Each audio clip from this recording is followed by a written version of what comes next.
Hello.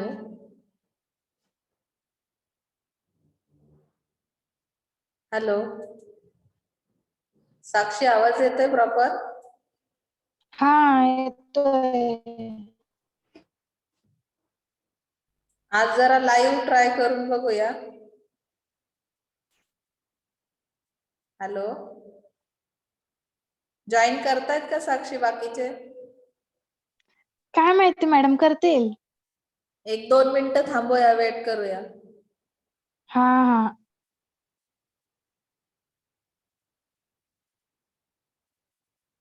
की करूया start, म्हणजे चालू झालं की एकदा संपेल लवकर मग. हा करूया. ओके. आपण जनरली कालच्या लेक्चरला काय पाहिलं की रिटेलिंग म्हणजे काय एक्झॅक्टली. तर रिटेलिंगची एक जी डेफिनेशन मी तुम्हाला सांगितली, retailing includes all the activities involve in selling goods और services to the final consumers for personal and non business use.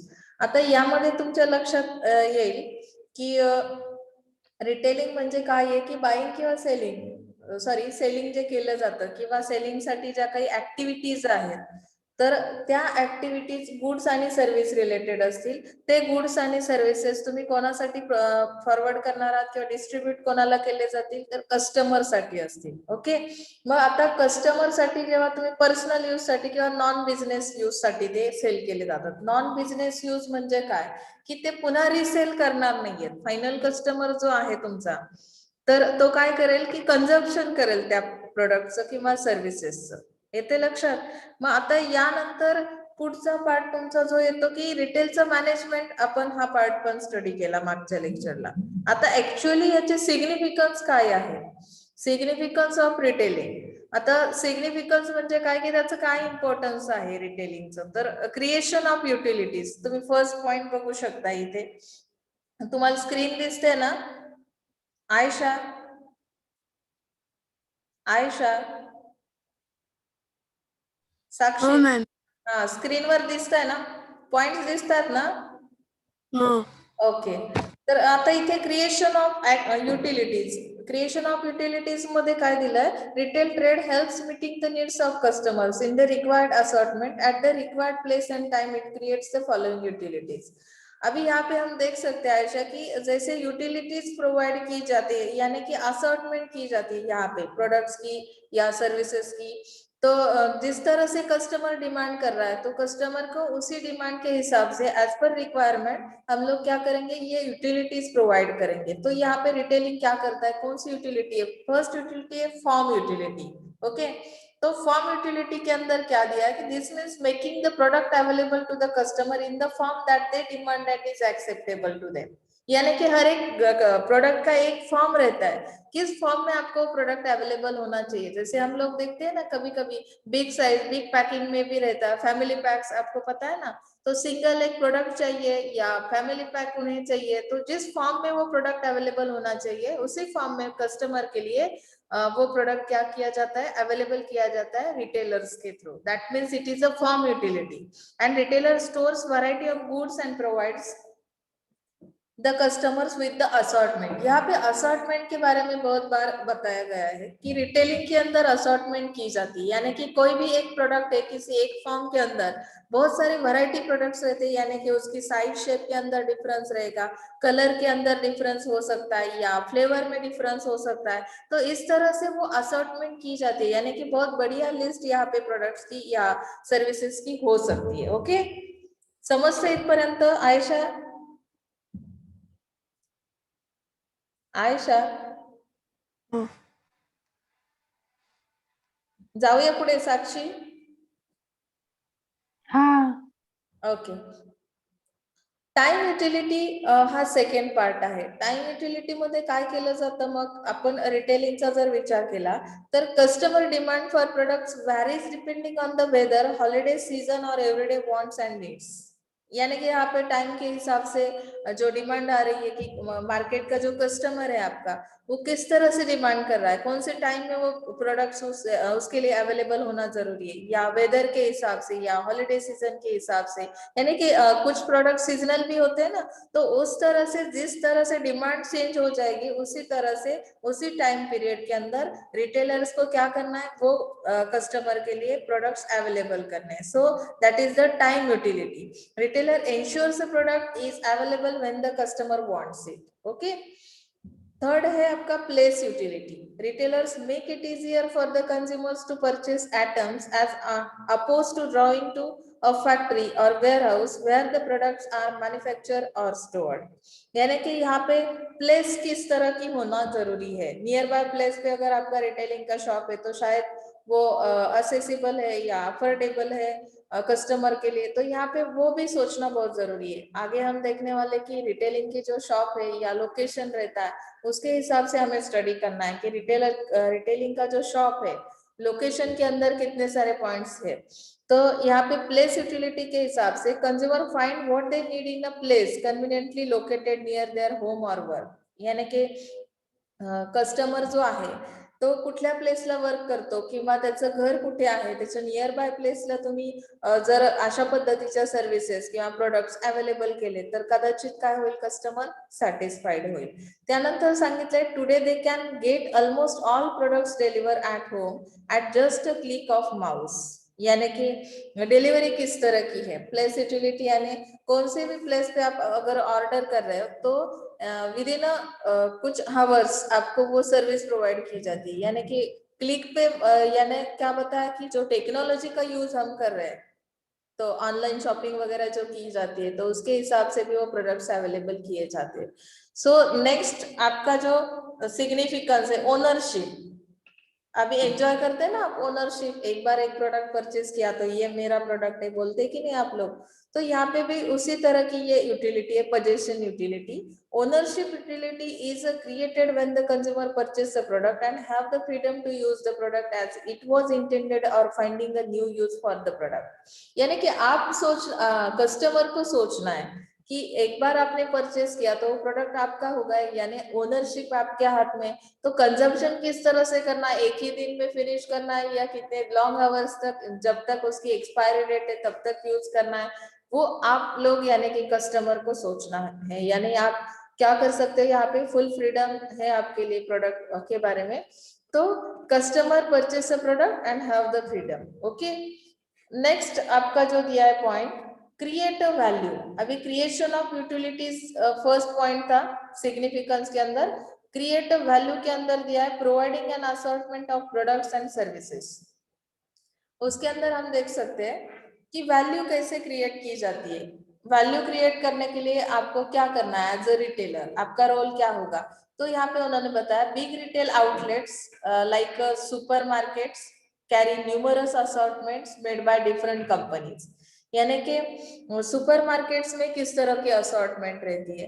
Assortment म्हणजे काय समजलं तुम्हाला, साक्षी हे बघा, असॉर्टमेंट करणं म्हणजे काय की एक प्रोडक्टची मोठी लिस्ट असते की त्यामध्ये जसं मी सांगितलं एकच प्रोडक्ट एकाच टाईपचा पण त्याच्यामध्ये साईज मध्ये व्हरायटी. आता तुम्ही साधे टी शर्ट घ्यायला गेलात आणि एकाच साईजचे प्रोडक्ट जर तिथे अवेलेबल आहे किंवा एकाच साईजचे टी शर्ट असतील तर तुम्ही सॅटिस्फाय व्हाल का, नाही होणार.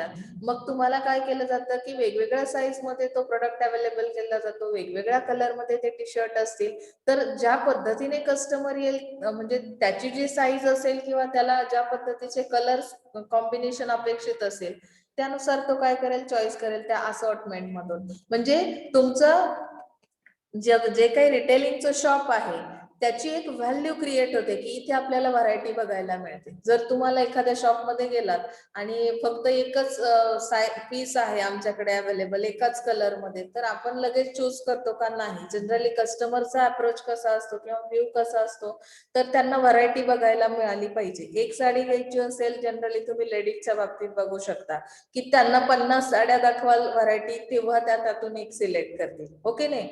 तर मग इथे आपल्याला अशा पद्धतीने असॉर्टमेंट प्रोव्हाइड करणं, ज्यामुळे काय करतात रिटेलर्स की त्या शॉपची व्हॅल्यू क्रिएट करतात. ब्रेकिंग बल्क हा सेकंड पार्ट आहे याच्यामध्ये क्रिएट व्हॅल्यू मध्ये. ब्रेकिंग बल्क में क्या किया जाता है to reduce transportation cost and other operational expenses.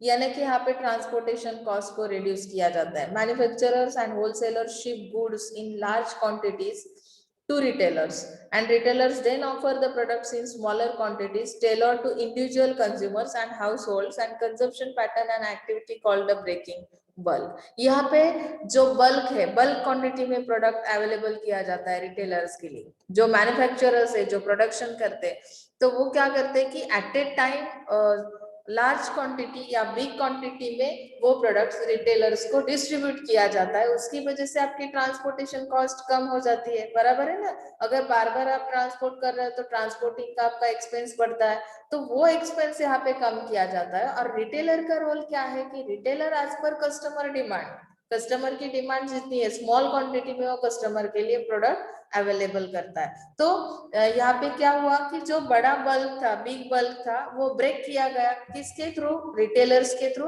और कंजप्शन एक्चुअली किसने किया? कस्टमर ने किया. Okay. So breaking bulk is important to both manufacturers and consumers also. It enables manufacturers to efficiently make and transport the goods in a larger quantity. Okay, यहाँ तक समझा आपको? Next है आपका होल्डिंग इन्वेंटरी. इसके अंदर क्या किया जाता है कि इन्वेंटरी को होल्ड किया जाता है. अभी इन्वेंटरी के अंदर क्या आता है? आपने लॉजिस्टिक तो पढ़ा है ना, लास्ट सेम में मैंने सिखा आपको लॉजिस्टिक मतलब क्या है या वेयर हाउसिंग क्या है, इन्वेंटरी क्या है, हमने वो सब कंसेप्ट स्टडी किए. तो यहाँ पे इन्वेंटरी को होल्ड किया जाता है. A major value providing activity performed by retailers is holding inventory so that the products will be available when consumers want them. म्हणजे काय की इन्व्हेंटरी मध्ये जे स्टॉक मटेरियल तुमच्याकडे आहे, तर जसं कस्टमरची डिमांड येणार आहे त्या पद्धतीने ते अवेलेबल केलं जातं. म्हणजेच ती इन्व्हेंटरी मटेरियल काय केलं जातं, तो स्टॉक अवेलेबल केला जातो, म्हणजे होल्ड केली जाते ती इन्व्हेंटरी. होल्डिंग पे रखा जाता है. जैसे रिक्वायरमेंट आएगी कस्टमर की, जैसे वो डिमांड करेगा उस तरह से हम लोग क्या करेंगे, सप्लाई करते जाएंगे. तो यहाँ पे ये एक इम्पोर्टेंस है रिटेलिंग का. दस consumer can keep a smaller inventory of products at home because they know local retailers will have the products available when they need more. हम लोग जैसे कुछ चीजें जो है बहुत बिग क्वांटिटी में उसका स्टॉक नहीं रखते घर में, क्योंकि हमें पता रहता है नियर बाय का रिटेलर जो है जैसे हमें चाहिए उस तरह से वो कभी भी अवेलेबल कर सकता है प्रोडक्ट. तो रिटेलर्स वो कभी भी कैसे अवेलेबल करता है, तो उसके पास इन्वेंटरी होल्ड है. उसने वो लार्ज क्वांटिटी में जो प्रोडक्ट्स है, प्रोडक्ट की लिस्ट है, वो क्या की है, स्टोर की है, स्टॉक मटेरियल रखा है. So it is called a holding inventory. Okay. Next page, providing services. अभी रिटेलिंग का और एक इंपॉर्टेंस दिया है कि सर्विसेज प्रोवाइड किए जाते हैं उनके थ्रू. तो किस तरह के सर्विसेज है, तो यहाँ पे उन्होंने बताया retailers provide services that make it easier for customers to buy and use products. For example retailers offer credit so that consumers can have a product now and pay for it later. These display products so that consumers can see and test them before buying, and some retailers employ salespeople in stores or maintain website to answer questions and provide additional information about products. जब भी customer bye करता है किसी चीज को या services को या प्रोडक्ट्स बाय करने के बाद यूज किए जाते हैं, तो यहाँ पे उन्होंने एक एग्जांपल दिया है हमें प्रोवाइडिंग सर्विसेज के अंदर. Retailers offer credit so that consumers can have the product now and pay for it letter. आप लोग जो भी क्रेडिट फैसिलिटी प्रोवाइड कर रहे हो, तो रिटेलर्स के इस ऑफर के थ्रू कस्टमर क्या करता है, बाय करता है products. They display products so that customers can see. यानी कि फर्स्टली रिटेलर्स क्या करेंगे कि उनके पास अगर सेलिंग के लिए कुछ प्रोडक्ट्स अवेलेबल है तो उसका डिस्प्ले किया जाएगा, टेस्टिंग के लिए कुछ सैंपल प्रोवाइड किया जाएगा. Some retailers employ sales people in stores. यानी कि सेल्स पीपल के थ्रू क्या किया जाता है, आपकी जो वेबसाइट है, वेबसाइट के थ्रू भी हम लोग क्या करते हैं कि प्रोडक्ट्स या सर्विसेज सेल किए जाते हैं. तो यहाँ पे हर एक कस्टमर की जो भी कंप्लेंट्स है, सजेशंस है या क्वेश्चंस है, उसको आंसर देना या उस पे कुछ नया प्रोविजन करना, तो ये सब चीजें कौन करता है, रिटेलर करता है. तो रिटेलर के थ्रू जो भी एडिशनल इंफॉर्मेशन है तो वो इस वेबसाइट के थ्रू भी हम लोग कस्टमर को दे सकते हैं. यानी कि हर टाइप की सर्विस प्रोवाइड की जाती है. So it is called providing services. अभी इकोनॉमिक डेवलपमेंट क्या है. Retailing has a great impact on economic development of nation.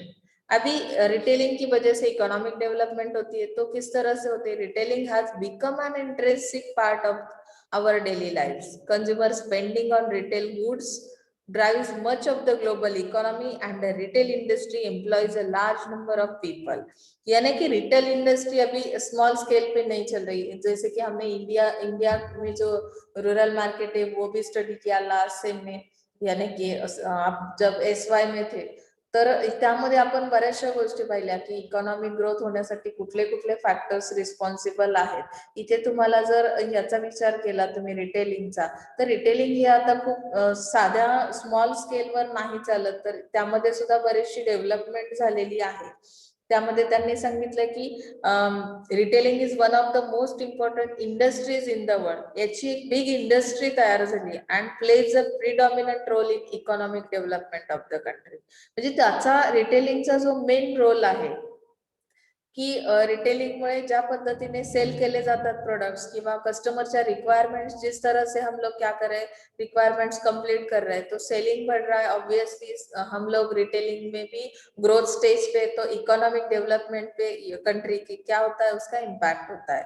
Employment किस तरह से अवेलेबल किया जाता है. नेक्स्ट पॉइंट 4 पॉइंट जो है, there are a large number of people and companies involve in the production, distribution and retail of goods. Globally, retailing is the largest revenue generator and employment provider next to the agriculture. It provides employment opportunities to not only the poorest and unskilled but also the educated and skilled person. यानी कि इनके अंदर जो retailing के shops है, तो shops के अंदर सेल्स पीपल्स को अपॉइंट किया जाता है. डिस्ट्रीब्यूट करते वक्त भी वो सप्लाई चेन के अंदर भी क्या कर सकते हैं, एम्प्लॉयमेंट अवेलेबल कर सकते हैं.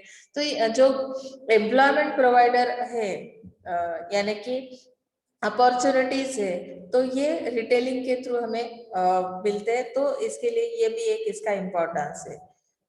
नेक्स्ट है सोशल रिस्पॉन्सिबिलिटी. सोशल रिस्पॉन्सिबिलिटी के अंदर क्या बताया, देख सकते हैं आप लोग. Successful retailers also recognise the people want to see the improvements in the general level of consumption and social cohesion over time.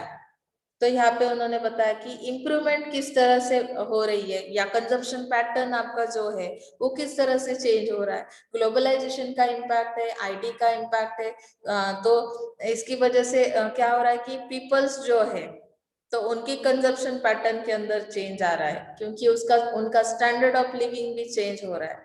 तो सोशल रिस्पॉन्सिबिलिटी आपकी क्या बनती है as a retailer. Retailers have to enhance their perceived value to the community by acting as a focal point and through effective public relations and promotional campaign including sponsorships. तो social responsibility तुम्हाला जेव्हा follow, म्हणजे त्यामध्ये तुम्ही आहात, retailers ती जी responsibility त्यांच्याकडे आहे, तर त्यामध्ये काम करताना काय करतात की अगोदर ते पब्लिकशी रिलेशन मेंटेन करतात. एक बार रिलेशन मेंटेन हो गए तो हम लोग क्या करेंगे, प्रमोशनल कैंपेन लेंगे. प्रमोशनल कैंपेन किस तरह के होंगे, उसके अंदर स्पॉन्सरशिप जैसा प्रोग्राम अरेंज किया जाएगा. जैसे कि कोई क्रिकेट का मैच है या कोई भी इवेंट है, तो उसके लिए स्पॉन्सर किया जाता है ना. तो ये कंपनीज, ये फर्म्स या रिटेलर्स भी क्या करते हैं, उनकी तरह ही स्पॉन्सरशिप देते. तो this encourages a social responsibility behavior by the corporates where public welfare programs get funded by them. Okay. अभी किस तरह के फैक्टर्स रिटेलिंग पे इम्पैक्ट करते हैं, फैक्टर्स इन्फ्लुएंसिंग रिटेल ट्रेड. अभी रिटेलिंग पे इम्पैक्ट करने वाला एक फैक्टर है, first point, increase in per capita income. अभी कैपिटा इनकम मतलब क्या है, उसका means, it means how much an individual earns of the early yearly income that is generated in the country through productive activities. जो भी activity हर एक individual person कर रहा है ना. आज अगर आप इंडियन कंट्री का एग्जांपल ले सकते हैं कि यहाँ पे हर एक पर्सन का जो भी अर्निंग है, यानी कि इनकम है, ईयरली इनकम, तो उसके थ्रू जो भी प्रोडक्टिव एक्टिविटीज किए जाते हैं, तो इसका मतलब क्या है कि दैट इज पर capita income. Okay. India has marked growth in per capita income by 10.5% and which shows a ट्रेमेंडस increase in GNP. तो इसकी वजह से GNP पे क्या हो रहा है, इम्पैक्ट हो रहा है कि अगर हमारी इनकम ग्रोथ कैसी है, पर कैपिटा इनकम में 10.5% है, तो इस पे जीएनपी इंक्रीज हो रहा है। जीएनपी यानी gross national product, and increase in per capita income reflects hike in income of household. तो हाउस होल्ड्स की इनकम भी बहुत ज्यादा हो रही है, which in turn will consume more, तो कंजप्शन भी बढ़ रहा है। अगर इनकम लेवल आपकी हाई रहती है तो ऑब्वियसली आप कंजप्शन भी बहुत ज्यादा करते हैं। जितना आपका इनकम सोर्स लो है उतना ही आपका कंजप्शन पैटर्न भी कैसे होगा, कम होगा। तो यहाँ पे ये जो पर कैपिटा इनकम लेवल है, इसका जो ग्रोथ रेट है वो हाई होने की वजह से क्या हो रहा है, कंजप्शन पैटर्न चेंज हो रहा है, तो increase in per capita income. So next point is demographical changes. अभी ये भी फैक्टर रिटेलिंग पे इम्पैक्ट करता है कि डेमोग्राफी के अंदर चेंज है, जो पॉपुलेशन है, वर्किंग पॉपुलेशन, यंग एज होने की वजह से it can generate huge income and high savings. Income level ज्यादा बढ़िया है तो सेविंग भी उतने ही हाई है। For any developing country, young age groups, income, savings are key factors for its growth, and presence of these key factors has helped in attracting big retail giants to India. यानी कि यहाँ पे saving भी किया जाता है young people से, उनकी जो डेवलपिंग कंट्री, हम लोग भी डेवलपिंग कंट्री के अंदर ही आता है, जो इंडिया में रहने वाले पर्सन से, तो इनका इनकम किस तरह का है, सेविंग पैटर्न कैसा है। तो ग्रोथ स्टेज पे अगर हम लोग हैं तो ऑब्वियसली ये फैक्टर, डेमोग्राफिकल फैक्टर भी इम्पैक्ट करता है रिटेलिंग के अंदर। तो इसकी वजह से रिटेलिंग के लिए यहाँ पे स्कोप है। रिटेलिंग में भी हम क्या है, ग्रोथ स्टेज पे है। ओके, आयुष समझता है? साक्षी? हाँ पहिलाच आपण लाईव्ह घेतला होता, खरं तर मला मुलांचा फीडबॅक अपेक्षित होता। ठीक आहे, तुम्हाला सॅटरडे पर्यंत कळेल तुमच्या कॉलेजचं काय होतंय काय नाही, प्रॉपर नोटीस येईल। हा, तुम्ही नोट्स काढायला सुरुवात केलीत ना? हाँ ओके, नेक्स्ट पॉइंट तुमचा असेल हाय स्टँडर्ड ऑफ लिव्हिंग। आता हाय स्टँडर्ड ऑफ लिव्हिंग म्हणजे काय की तुमचं लाईफस्टाईल चेंज झालेली आहे, त्यामुळे जे काही तुमची डिमांड आहे त्यामध्ये सुद्धा तुम्हाला काय दिसतात, चेंजेस दिसतात। शॉपिंग पॅटर्न जो आहे तो तुमचा चेंज झालेला आहे। पूर्वी कसं होतं की ट्रॅडिशनल जे प्रोडक्ट्स किंवा ट्रॅडिशनल वेने काय करत होतो आपण, परचेसिंग करत होतो, पण इथे आता जो मॉडर्न लुक आहे, मॉडर्न तुमचं जे काही स्टँडर्ड आहे ते जरा हाय असल्या कारणाने हाय लेवलचे प्रोडक्ट्स किंवा एक्सपेन्सिव्ह प्रोडक्ट्स अशा पद्धतीने तुम्ही काय करता की डिमांड करता ऍज अ कस्टमर, आणि त्यामुळे रिटेलिंग वर त्याचा इम्पॅक्ट होतो। जैसे यहाँ पे दिया है, standard of living in India has improved over the last couple of years, and earlier shopping in India always had an emotional tag attached to it. Along with that, people used to have myth that shopping from modern retail formats like shopping complexes or malls is costlier and it suits only to rich class. अभी mall के अंदर किस तरह के products available रहते हैं, आप तो बहुत बार जा चुके हैं मॉल के अंदर, वहाँ की प्राइसेस किस तरह के कॉस्टलियर प्रोडक्ट्स वहाँ पे सेल किए जाते हैं। But now things have change, people have change their misconception and have adopted the mall culture. तो लोगों ने भी एक्सेप्ट करना शुरू कर दिया, क्योंकि उनकी जो लाइफस्टाइल है वो चेंज होने की वजह से उन्होंने अडॉप्ट किया है ये मॉल का जो कल्चर उन्होंने बताया। ओके, ये थर्ड फैक्टर हुआ। नेक्स्ट पेज पे देखते हैं हम लोग, चेंज इन कंजप्शन पैटर्न। अभी कंजप्शन पैटर्न में भी चेंज है, वो किस तरह का है, customers are showing good response to new and innovative products. जैसे मैंने बताया ना, ट्रेडिशनल वे से अभी आप लोग नहीं सोच रहे, तो यहाँ पे जो सोच है आपकी, अप्रोच है कस्टमर का, वो बदल चुका है। वो लोग क्या कर रहे हैं कि नए नए जो प्रोडक्ट्स है, न्यू प्रोडक्ट्स मार्केट में आने वाले इनोवेटिव प्रोडक्ट्स, उनके लिए वो डिमांड कर रहे हैं, उनका रिस्पॉन्स अच्छा है कस्टमर का। So because they have realise that they are paying for quality, यानी कि वो अभी प्राइस पे ध्यान देने की बजाय किस चीज पे ध्यान दे रहा है कस्टमर, क्वालिटी के ऊपर। अगर क्वालिटी प्रोडक्ट मुझे परचेस करना है तो ऑब्वियसली मुझे क्या करना पड़ेगा, पे करना पड़ेगा। So this drastic change in customer perception has open ways for many new entrants in the market. तो रिटेलिंग के लिए यहाँ पे बहुत क्या है, स्कोप है, रिटेलिंग भी क्या हो रहा है, बढ़ रहा है। Okay, availability of low cost consumer credit, अभी लो कॉस्ट कंज्यूमर क्रेडिट के अंदर दिया, it is rightly said that sales generated on credit are more as compare to cash sales. With the change in credit policies, many new customers have entered the market purchasing or on credit basis. Credit मिलता है तो customer बढ़ते हैं ना, कि जिस तरह से आप क्रेडिट फैसिलिटी प्रोवाइड कर रहे हो, रिटेलर्स क्या करेगा कि यहाँ पे आपको फैसिलिटी कौन सी देना जरूरी है। हमने रूरल मार्केट के अंदर भी देखा ना कि अगर क्रेडिट फैसिलिटी मिलती है तो उसकी वजह से क्या होगा कि सेलिंग बढ़ सकता है यहाँ पे। तो उन्होंने यहाँ बताया, earlier due to lack of cash many buyers used to postpone their purchases but now with credit facility they are willing to buy. अगर आपको क्रेडिट फैसिलिटी मिलती है तो शायद आपका रिस्पांस क्या हो सकता है, क्विक रिस्पांस कस्टमर का या बायर का मिल सकता है। अगर कैश में पेमेंट करना है तो यहाँ पे पोस्टपोन कर दिया जाता है परचेसिंग को। अगर आपको मोबाइल परचेस करना है, आपके हाथ में अभी कितना मतलब कि मनी कितना है अवेलेबल, तो अगर फुलफिल अगर आप नहीं कर सकते हो जो भी उसका कैश पेमेंट है, तो यहाँ पे हम क्या करते हैं, पोस्ट परचेसिंग पोस्टपोन किया जाता है। लेकिन क्रेडिट फैसिलिटी की इंस्टॉलमेंट बेस पे आप खरीद सकते हो, तो आज के आज हम लोग बाय कर सकते हैं। तो इस तरह से क्या हो रहा है, ये रिटेलिंग पे इसका इम्पैक्ट हो रहा है। इम्प्रूवमेंट्स इन इंफ्रास्ट्रक्चर, इंफ्रास्ट्रक्चर भी चेंज होता जा रहा है कि आपको जो एक्सपोर्ट इंपोर्टिंग का तो आपने देखा इंटरनेशनल मार्केटिंग के अंदर, वैसे ही यहाँ पे इंफ्रास्ट्रक्चरल चेंजेस जो है, be it the metro rails to Bandra Worli sea link in the country, retail trade is also expanding.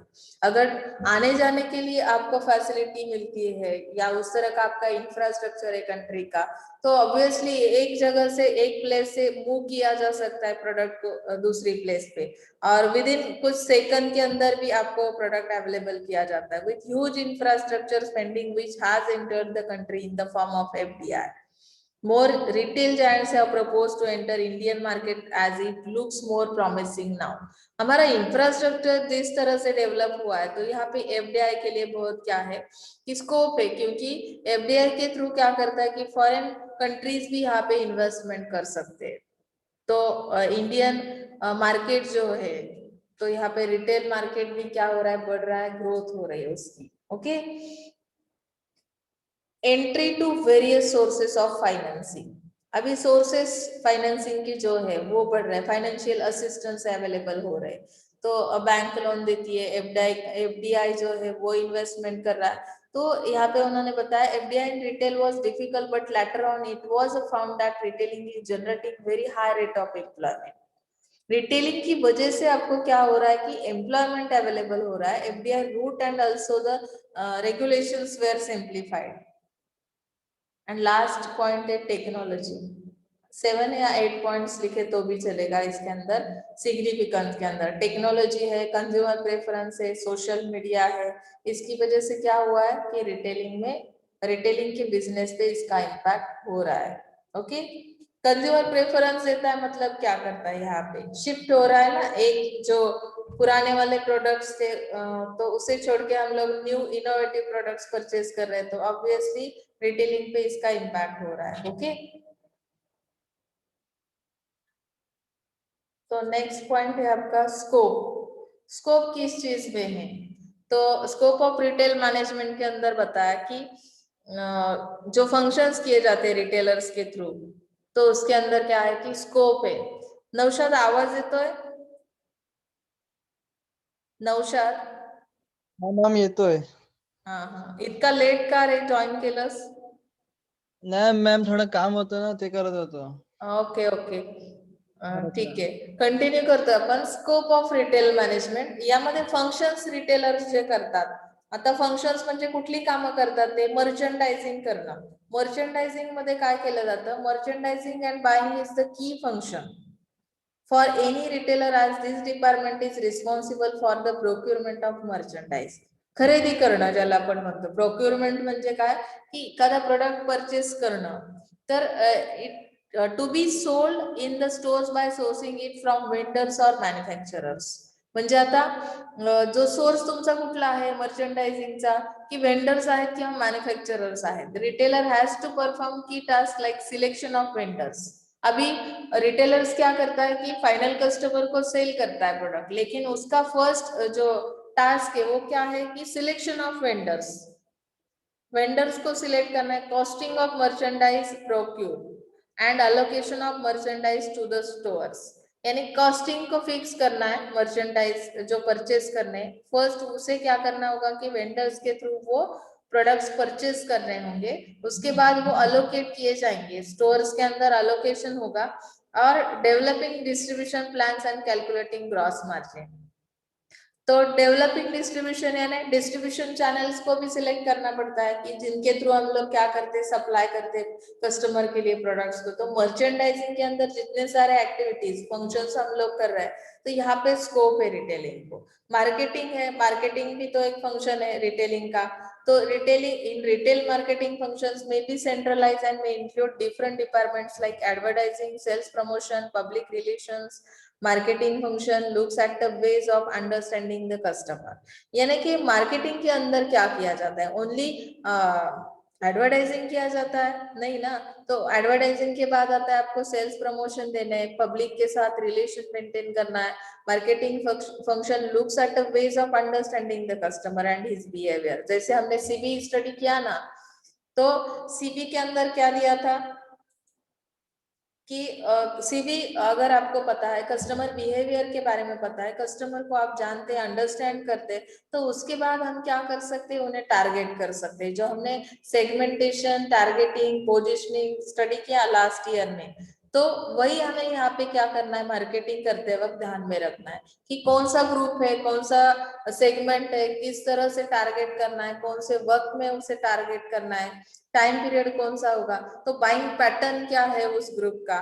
तो इन सारी चीजों को ध्यान में रखते हुए हम रिटेलिंग के स्ट्रैटेजीज यूज कर सकते हैं। ओके, तो ये यहाँ पे स्कोप है मार्केटिंग में, रिटेल मार्केटिंग के अंदर। स्टोर ऑपरेशंस, अभी ऑपरेशंस किस तरह से किए जाते हैं स्टोर के, यहाँ पे ऑपरेशन का मीनिंग क्या है कि जितने सारे एक्टिविटीज इसके अंदर किए जाएंगे। Retail professionals in the store operations area have to monitor the overall store operations and profit.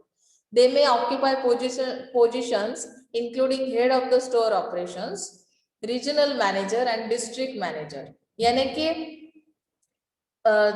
ये जो एडमिनिस्ट्रेशन है या मैनेजमेंट है, स्टोर ऑपरेशंस के अंदर हेड रहेंगे स्टोर ऑपरेशंस करने के लिए। रीजनल मैनेजर, अगर आपने स्ट्रक्चर स्टडी किया है ना मार्केटिंग के अंदर कि हर एक रीजन के लिए एक अलग मार्केटिंग मैनेजर या फंक्शनल मैनेजर्स हम प्रोवाइड करते हैं, तो एरिया वाइज हम लोग क्या करेंगे, डिस्ट्रिक्ट मैनेजर अपॉइंट किया जाएगा। They have several responsibilities such as managing staff functions.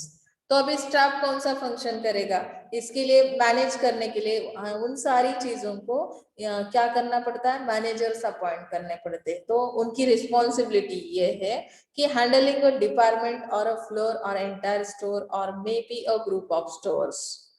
यहाँ पे कोई एक स्टोर हो सकता है या आपका ग्रुप हो सकता है स्टोर का, तो हर चीज को मैनेज करना है आपको। फ्लोर अवेलेबल करनी है, मतलब क्या है, स्टोर के अंदर का ये एक ऑपरेशन है।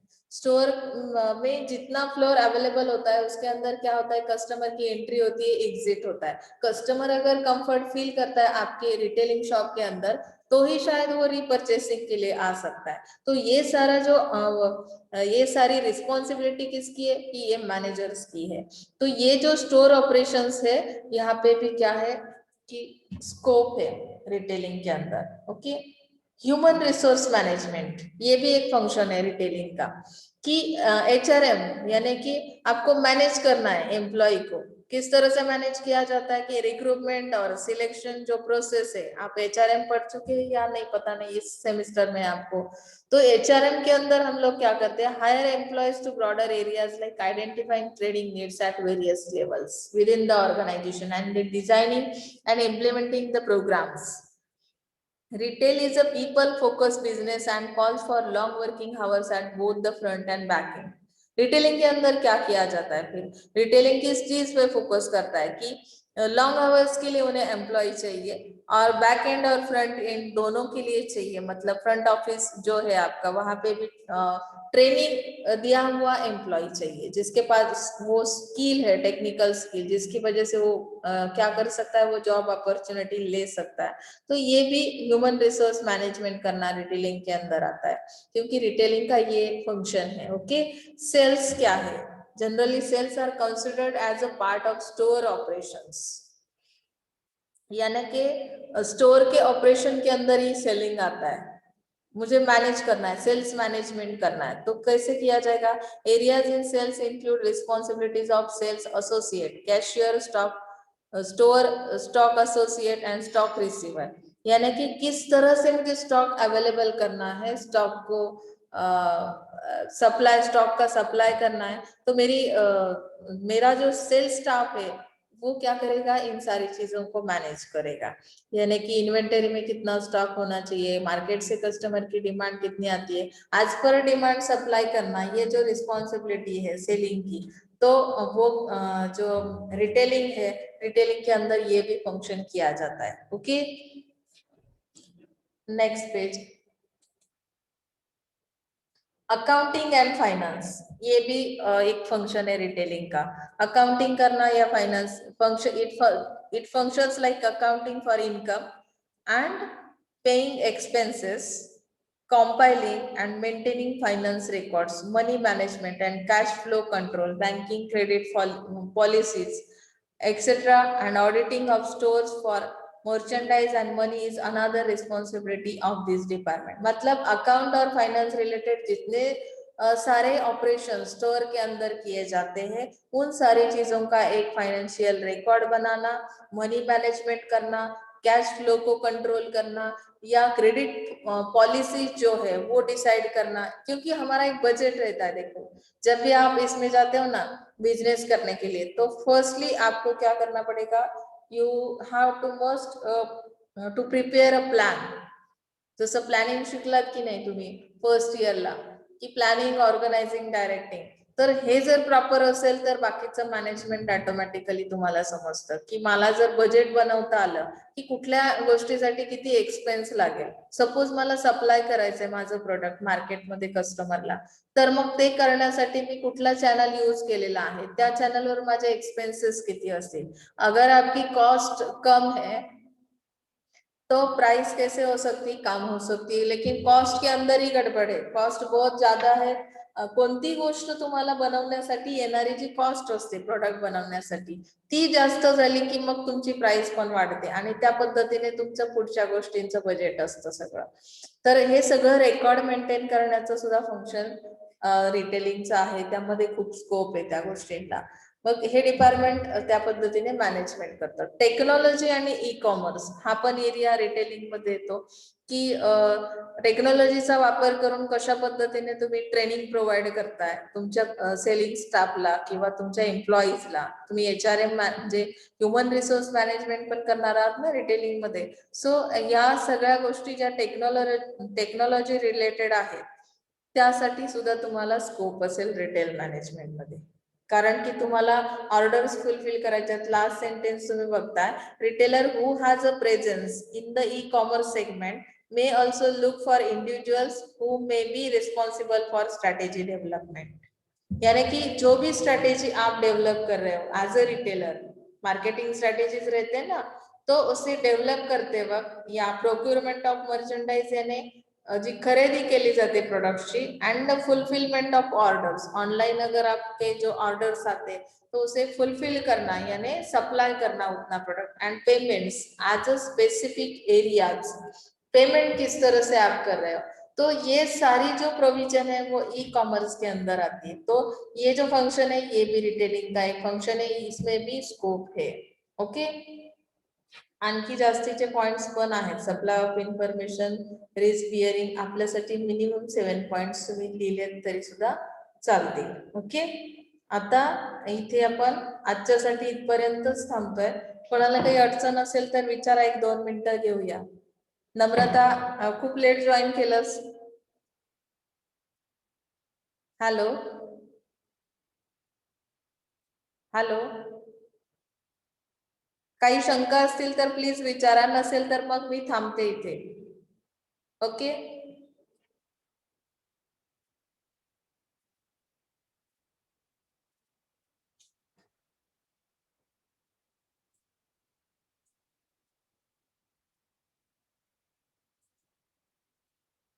अटेंडन्स नाही दिलात वाटतं तुम्ही.